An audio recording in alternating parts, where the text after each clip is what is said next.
ہر گھر میں ایک معاویہ ہونا چاہیے. غلط نہیں پھیلا تھا کہ نعوذ باللہ اہل بیت کو نہیں مانتے، دماغ خراب ہو گیا. معاویہ رضی اللہ عنہ کا میں کبھی کبھی کہتا ہوں کہ مجھے بہت پرانا ان سے محبت ہے، صحابی نبی ہیں. اگر ہم معاویہ کا نام لیتے تو بعض غلط نہیں پھیلاتے کہ نعوذ باللہ اہل بیت کو نہیں مانتے، دماغ خراب ہو گیا جو ایسا سوچتے. الحمدللہ اہل بیت کی تو شان یعنی خدا کی قسم اتنی بڑی ہے، اتنی بڑی، ہم بیان کیا کریں گے. لیکن اس کا مطلب نہیں کہ حضرت علی سے محبت ہے تو معاویہ کو برا بھلا کہیں رضی اللہ تعالیٰ عنہ. یہ نہیں ہو سکتا نا کہ ہر صحابی نبی جنتی ہے نا. درجات ان کے اپنے اپنے ہیں، لیکن یہ کہ جو صحابی ہے وہ جنتی ہے. قرآن کریم ہمارے ہاتھوں میں نا، حضرت معاویہ رضی اللہ عنہ کی خدمات اس میں شامل ہے. کوئی انکار نہیں کر سکتا. انکار کرے تو وہ مطلب دن دیہڑے سورج کا انکار کر رہا ہے. یہ کاتب وحی اور بھی صحابہ تھے، ان میں سے ایک یہ بھی ہے کاتب وحی. اور سب سے زیادہ شہرت بطور کاتب وحی حضرت امیر معاویہ رضی اللہ عنہ کی. وحی لکھنے کا کام کوئی کمزور آدمی کو نہیں دیا جاتا، ناقابل اعتماد شخص کو نہیں دیا جا سکتا. سرکار صلی اللہ علیہ وسلم کے قابل اعتماد صحابی تھے. تو ہر گھر میں ایک معاویہ رضا کرنے، معاویہ علی، معاویہ حسن، معاویہ حسین، تاکہ کوئی کل جا کر وسوسے نہ ڈالے. معاذ اللہ. ہم تو دونوں کی برکتیں چاہیے، ہم کو تمام اہل بیت کی برکتیں چاہیے، تمام صحابہ کی برکتیں چاہیے، ہر نبی کی برکت چاہیے، ہر ولی کی برکت چاہیے. ہم تو کسی کا بھی انکار نہیں کر رہے نا. جو اللہ کا مقبول ہے وہ ہمارے دل کو قبول ہے. اب دیکھیے گا کتنی ناانصافی ہے کہ اس نے علی سے پہلے والی حکومت کو مانا ہوا تھا. جو ہی منبر پہ علی آئے اس نے کہا میں علی کی حکومت کو تسلیم نہیں کروں گا. ذرا دیکھیے کہ یہ دشمنی جو تھی، یہ دشمنی تھی کب سے. متوجہ رہیے گا. اگر آپ اتنے روحانی معراج کے سفر میں ہیں تو کچھ حقائق تاریخ کی آپ کی سماعتوں کو ہدیہ کرنا چاہوں. آئیے دیکھیے کہ یہ حسین ابن علی کا قتل جو تھا یہ صرف ایک انکار بیعت تھا. اس کا مطلب ہے کہ حسین ابن علی کا قتل اگر بیعت کی وجہ سے ہوا تو پہلے ہمیں تاریخ سے پوچھنا پڑے گا کہ یزید کے باپ کے حسین کے باپ سے تعلقات کیسے تھے. اگر یزید کے باپ کے حسین کے ساتھ باپ کے ساتھ تعلقات اچھے نہیں تھے، یہ دشمنی نئی نہیں پرانی ہے. بزرگان شریف فرمائیں یہ دشمنی ابھی نہیں شروع ہوئی، یہ پچھلی نسل سے. جب ہم نے مورخ سے پوچھا کہ کیا یزید کا باپ حسین کے باپ کا قائل تھا، اس نے کہا نہیں، جنگیں ہوئی تھی. ہم نے کہا اچھا ہو سکتا ہے یہ دشمنی باپ سے شروع ہوئی ہو، لیکن مورخ کے چہرے پہ پسینہ آیا. اس نے کہا دشمنی باپ سے شروع نہیں ہوئی. یزید کا دادا حسین کے دادا کا مخالف تھا. تو صاحبان بات تو بڑی آسان ہو گئی، قتل حسین کی کھوج لگانی تو بڑی آسان ہو گئی. اس کا مطلب ہے کہ یہ دشمنی صرف انکار بیعت کی وجہ سے نہیں ہو رہی، یہ دشمنی پرانی چل رہی ہے. میرے سامنے انتہائی خوش عقیدہ افراد تشریف فرما ہے. اور زیادہ آسان ہو گیا. اگر یزید کے آباء و اجداد کسی اور ملک سے ہوتے، حسین کے آباء و اجداد کسی اور ملک سے ہوتے، شاید دشمنی کی وجوہات تلاش کرنے میں ہمیں دقت ہو جاتی.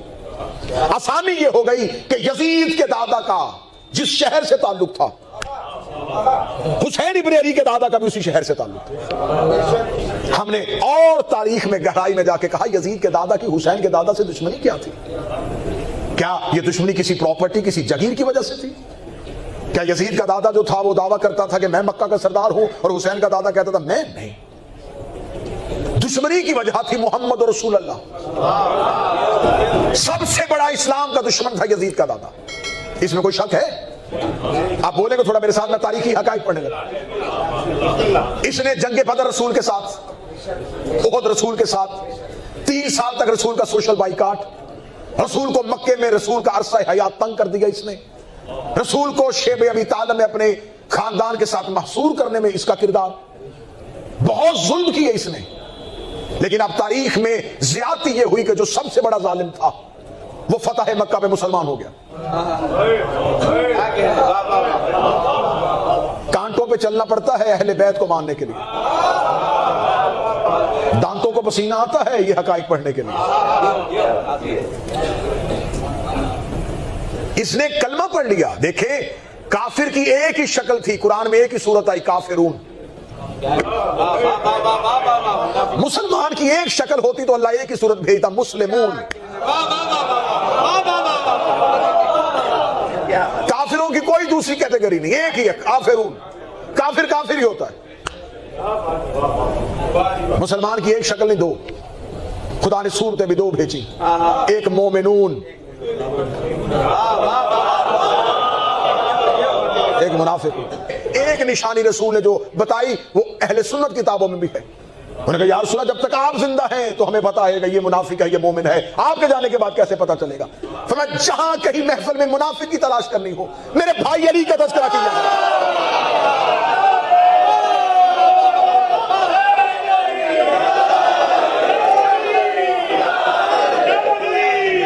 فضائل علی سے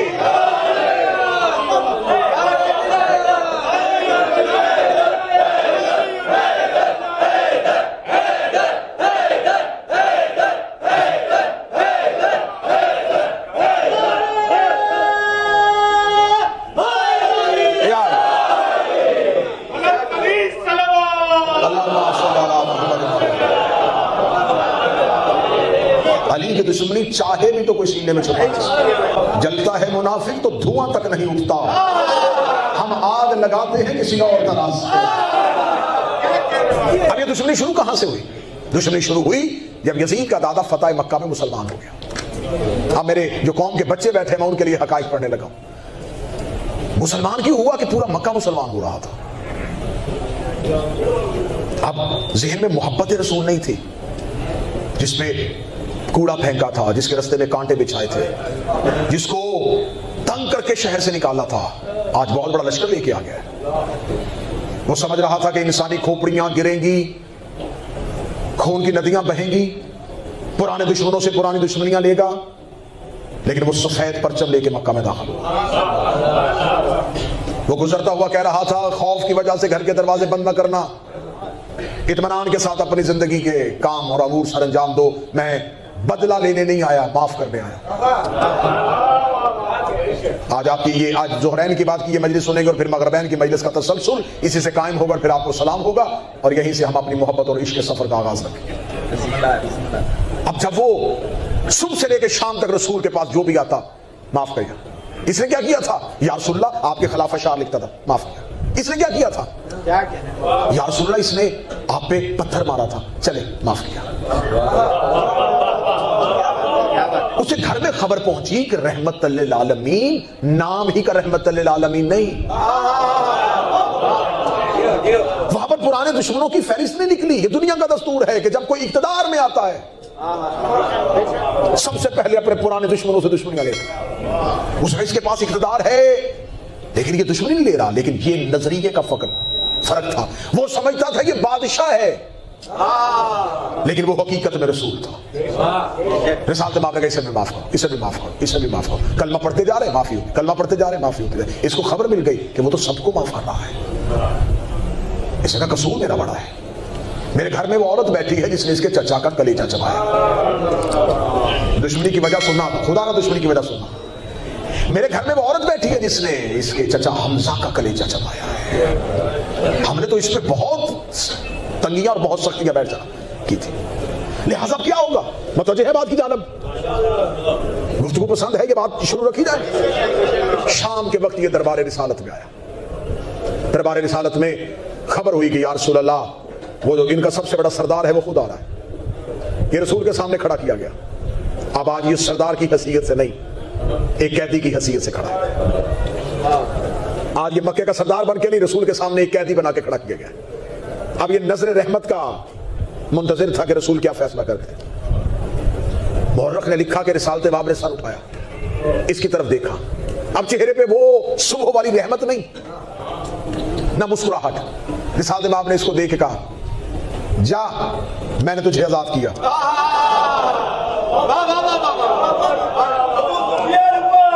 جا میں نے تجھے آزاد کیا. اب یہاں سے دشمنی شروع ہونے لگی ہے. یہ جو رسول نے کہا تھا نا جا میں نے تجھے آزاد کیا, یہ کسی عام شخص کے لیے نہیں, اس کے لیے تھا جو مکہ میں بلا شرکت غیر سرداری کر رہا تھا. اس کے لیے کہتے جا میں نے تجھے آزاد کیا. یہ جملہ نہیں تھا, یہ اس کی شخصیت کا قتل تھا. وہ ساری زندگی کہتا رہا کاش مجھے عبداللہ کا بیٹا فتح مکہ پہ قتل کر دیتا, مجھے یہ شرمندگی کی موت نہ دیتا. کہ اس نے مجھے سامنے کھڑا کر کے کہا جا میں نے تجھے آزاد کیا. وہ جب بھی مکہ کی گلیوں سے نکلتا تو وہ لوگ جو اس کی سرداری کی وجہ سے ڈرتے تھے اس کو دیکھ کے مسکرا کے کہتے یہ ہے وہ جسے محمد نے آزاد کیا. دشمنی کی وجہ سنو گے تو نتیجے میں تمہاری روحیں خوش ہو جائیں گی۔ مثال دماغ میں جا میں نے تجھے آزاد کیا، یہ گھر میں گیا حسرت سے ہاتھ کر رہا تھا، کیا ہو گیا مجھ سے؟ میں تو سمجھا تھا کہ یہ محبت کے ساتھ مجھے کہے گا آئیں اے سردار مکہ آپ بھی مسلمان ہو رہے ہیں، یہ مجھے تخت میں بٹھائے گا، عزت دے گا۔ اس نے مجھے ذلیل کرنے کی انتہا کر دی کہ چاہ میں نے تجھے آزاد کیا۔ اب مجبوراً کلمہ پڑھ چکا تھا، واپس جا نہیں سکتا تھا، اب یہ مکہ میں رہنے کے قابل نہیں رہا۔ اس نے اپنی اگلی نسل کو کہا کہ آپ مکہ میں نہ رہنا، جتنی دیر مکہ میں رہو گے ذلت کی موت مرو گے، کہ تمہارے باپ کو مصطفیٰ نے آزاد کیا تھا، مدینہ چلے جائیں نہ مدینہ بھی نہ جانا۔ اس کی نسل شام منتقل ہو گئی اس ذلت کے ایک تانے کی وجہ سے۔ ابو سفیان نے مرتے ہوئے اپنے بیٹے کو وصیت کی، اس کا میرے بعد تخت ملے، تاج ملے، اور اگر اسلام کا اقتدار اپنے ہاتھوں میں لینے میں کامیاب ہو گیا اور میری روح کو سکون دینا چاہو تو اسی مصطفیٰ کی نسل میں سے کسی کو دربار میں کھڑا کر کے کہنا جا میں نے تجھے آزاد کیا۔ میں فضائل پڑھ رہا ہوں، فضائل۔ بیٹا باپ کی اور عربوں میں کینہ مشہور تھا، عرب پرانی دشمنیاں لینے میں مشہور تھے، ان کے دلوں میں اونٹ کی طرح کینہ ہوتا تھا، یہ اونٹ کی طرح بغض رکھتے تھے، اور اونٹ کا بغض مشہور ہے حیوانوں میں۔ بیٹا منتقل ہو گیا اور دل میں وہ دشمنی۔ اس نے خلافت کے دوسری خلافت کے دور میں انہوں نے شام میں حکومت سنبھال لی تھی، دمشق کے گورنر بن گئے تھے۔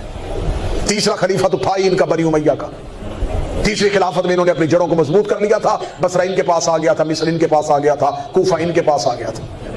دل میں وہی باپ کی وصیت، ایک اہل بیت میں سے فرد کھڑا کرنا، وہی وصیت کو پورا کرنے کے لیے کبھی سفیر میں آتا، کسی طریقے سے کوئی خاندان محمد میں فرد گرفتار کروں، اسے اپنے سامنے دربار میں کھڑا کر کے جا میں نے تجھے آزاد کیا۔ علی نے سفین میں اس کی سازشوں کا مقابلہ کیا، جمل میں اس کی سازشوں کو علی سمجھ گئے، نہروان میں علی نے ان کی منافقت کا سامنا کیا، امیر المومنین نے اسے شام تک محدود کیا اور اسے کوفے کے اندر نہیں آنے دیا۔ آخر اس نے کوفہ میں امیر المومنین کا قتل کروا دیا، قتل علی ہو گیا، لیکن باپ کا سینہ ٹھنڈا جو کرنا تھا وہ حسرت پوری نہیں ہوئی۔ اس نے کہا میں نے علی کو اتنا کمزور کر دیا تھا کہ علی کے جانے کے بعد اب حسن کو میں دربار میں بلا لوں گا، اور یہ بالکل قریب تھا اپنے ہدف کے۔ اس نے مولا امام حسن کے ارد گرد کے ساتھیوں کو اتنا خرید کے امامت کو اتنا کمزور کر دیا تھا کہ یہ امام کو قید کرنے میں بالکل قریب تھا۔ امام حسن امام تھے، اس کی شرارت کو سمجھ گئے اور امام نے معاہدہ لکھ کے اس کے دل کی حسرت کو وہیں دفن کر دیا۔ یہ تاریخی حقائق ہے جو میں آپ کے سامنے پڑھتا۔ امامت کمزور ہو گئی، افراد کی قلت ہو گئی، لوگ چلے گئے، امام حسن کو مجبوراً مدائن میں جا کے مختار کے چچا کے گھر پناہ لینی پڑی، آخر امام واپس مدینہ چلے گئے، حسرت وہی کی وہی رہ گئی۔ یہ مر گیا اور مرتے ہوئے اپنے بیٹے کو بتا گیا اپنے باپ کی وصیت۔ 41 سال بلا شرکت غیر میں نے دمشق کی حاکمیت کی ہے، میں نے اسلام کا اقتدار ہاتھوں میں لیا، سب کچھ کر لیا، لیکن ایک کام نہیں کر سکا جو میرے باپ نے کہا تھا۔ اس نے اپنے بیٹے سے کہا میرے مرنے کے بعد زیادہ دیر انتظار نہ کرنا، کیونکہ تمہیں اقتدار مضبوط کرنے کے لیے محنت نہیں کرنی پڑے گی، میں بنا بنایا اقتدار تیرے ہاتھ میں دے کے جا رہا ہوں۔ تخت پہ بیٹھتے پہلا کام یہ کرنا کہ اہل بیت کے کسی نہ کسی فرد کو سامنے کھڑا کر کے کہنا جا میں نے تجھے آزاد کیا، تاکہ باپ کی وصیت تک پہ پورا ہو سکے۔ اس کا بیٹا تخت نشین ہوا، اس نے کہا سب کچھ بعد میں کروں گا، پہلے حسین سے بیعت مانگو، انکار کرے تو حسین کو لے آؤ تاکہ دادے کی وصیت اور باپ کا حکم پورا کر سکوں۔ حسین ابن علی مدینہ چھوڑا، مکہ میں آ کے حسین نے سازشوں کا مقابلہ کیا، کربلا میں حسین سو گئے۔ حسین ابن علی کے قتل کے بعد اس نے کہا کہ اگلا امام ہے علی زین العابدین۔ اس نے اپنے لشکر کو بذریعہ خط حکم دیا حسین کو قتل کر دینا، حسین کا بیٹا قتل نہ کرنا، ایک بیٹا زندہ لے کے آنا۔ جن بھیڑیوں نے 6 مہینے کا علی اصغر قتل کیا، انہوں نے سجاد کو کیوں چھوڑا؟ میں فضائل پڑھ رہا ہوں۔ جنہوں نے چن چن کے حسین کے خانوادہ کے افراد کو قتل کیا، آسان ہدف تھا سید الساجدین کا قتل، اور وہ اہمیت سید الساجدین سے واقف بھی تھے، یہ بھی خبر تھی یہ اگلا امام ہے، لیکن شام سے حکم تھا حسین کے بعد اگلا جو بھی امام ہے اسے قتل نہیں، زندہ لے کے آؤ میرے دربار میں، تاکہ آج 70 سال بعد ہم اپنی پرانی دشمنی کا بدلہ لیں۔ سامنے کھڑا کریں گے حسین کا بیٹا اور تخت پہ بیٹھے گا ابو سفیان کا پوتا، اور اسی چہرے پہ نفرت کے ساتھ کہے گا جا میں نے تجھے آزاد کیا۔ دل میں یہ خیال لیا اور خبر پہنچ گئی کہ حسین قتل ہو گئے۔ اس کا جلدی لاؤ حسین کا خانوادہ شام۔ حسین کا قافلہ کوفہ کی گلیوں سے گزرتا جیسے جیسے شام کی جانب بڑھ رہا تھا۔ اس کے دل میں اپنی پرانی دشمنی امٹ رہی تھی، وہ 70 سال میں جو سینوں میں پلتی رہی تھی، آج وہ حسرت پوری کرنے کا وقت ہو رہا تھا۔ اس نے کہا ایسے نہیں تماشا لگاؤں گا۔ اس نے وزیر بلائے، مشیر بلائے، شہر شہر کے لوگوں میں منادی کروائی، جس نے بنی امیہ کا بدلہ دیکھنا ہو آئے شام، ہم دکھاتے ہیں کہ ہم ہاشمیوں سے بدلہ کیسے لیں گے۔ اس نے شام اتنا سجا دیا تھا کہ شام کی گلیوں میں تل دھرنے کی جگہ نہیں تھی۔ دربار میں رش ہو گیا، وزیر سفرا سب آ گئے۔ اب دکھانا کیا چاہتا تھا؟ 70 سال والی وہی مکے کا پرانا جملہ، مجلس کا ابتدائیہ یاد ہے؟ وہی جملہ پلٹاؤں گا 70 سال بعد، جو 70 سال پہلے مکہ میں رسول نے میرے دادا سے کہا تھا۔ آج میں تخت پہ بیٹھ کے رسول کے اس پوتے سے کہوں گا جا میں نے تجھے آزاد کیا۔ یہ تخت پہ بیٹھا ہوا تھا، جو ہی سے خبر پہنچی کہ حسین ابن علی کے خانوادہ کا قافلہ شام کے بازار میں داخل ہو کے دربار کی جانب بڑھ رہا ہے۔ اس نے اپنے سر پہ تاج رکھا، اس نے اپنے آپ کو ہیرو جواہرات کے ساتھ مزین کیا۔ یہ تخت کی سب سے اونچی نشیلی پہ آ کے بیٹھا۔ اس نے کہا اب میں لوں گا اپنا 70 سال کا پرانا بدلہ۔ اس کے دل کی دھڑکنیں تیز ہو رہی تھی کہ میرے باپ کی وصیت تھی، میرے دادے کی حسرت تھی، آج میں اس کو پوری کرنے کے لیے آیا ہوں۔ اس نے دربار میں رش بڑھا دیا تھا، آج میں لوگوں کو اپنے اقتدار کا مزہ دکھاؤں گا۔ آج میں لوگوں کو بتاؤں گا کہ امیہ بدلہ کیسے لیتے ہیں، ہاشمیوں سے کیسے بدلہ لیا جاتا ہے۔ ادھر علی کی بیٹی کا یہ قافلہ اور سید الساجدین کی قافلہ سرائی میں میل کاروا کی حیثیت سے یزید کے دربار کی جانب بڑھ رہا تھا۔ ادھر سید الساجدین کا پہلا قدم دربار میں آیا۔ اس کے دل کی دھڑکنیں اور جوان ہوئی کہ آج 70 سال کے بعد وہی بدلہ لینے لگا ہوں۔ جا میں نے تجھے آزاد کیا۔ سید الساجدین کے قدم چلتے چلتے سجاد قیدی حالت میں اس کے تخت کے سامنے آ کے کھڑے ہوئے۔ اس کی دل سے پڑھنے والی وہ حسرت ایک جملے کی صورت میں اس کے رگوں سے ہوتی ہوئی اس کی زبان کے اوپر آ کے رکی۔ اگلے ہی لمحے میں یہ وہ جملہ ادا کرنے لگا تھا کہ جا میں نے تجھے آزاد کیا۔ ابھی جملہ اس کی زبان پہ آیا تھا، اس کی آنکھوں میں بدلے کی چمک تھی۔ یہ سجاد کے کاندھے میں کہ مستور کا ہاتھ آیا، علی کی بیٹی نے سجاد کو پیچھے دیا اور اس کے سامنے جملہ تل کا وہ ہمارے آزاد کردہ غلام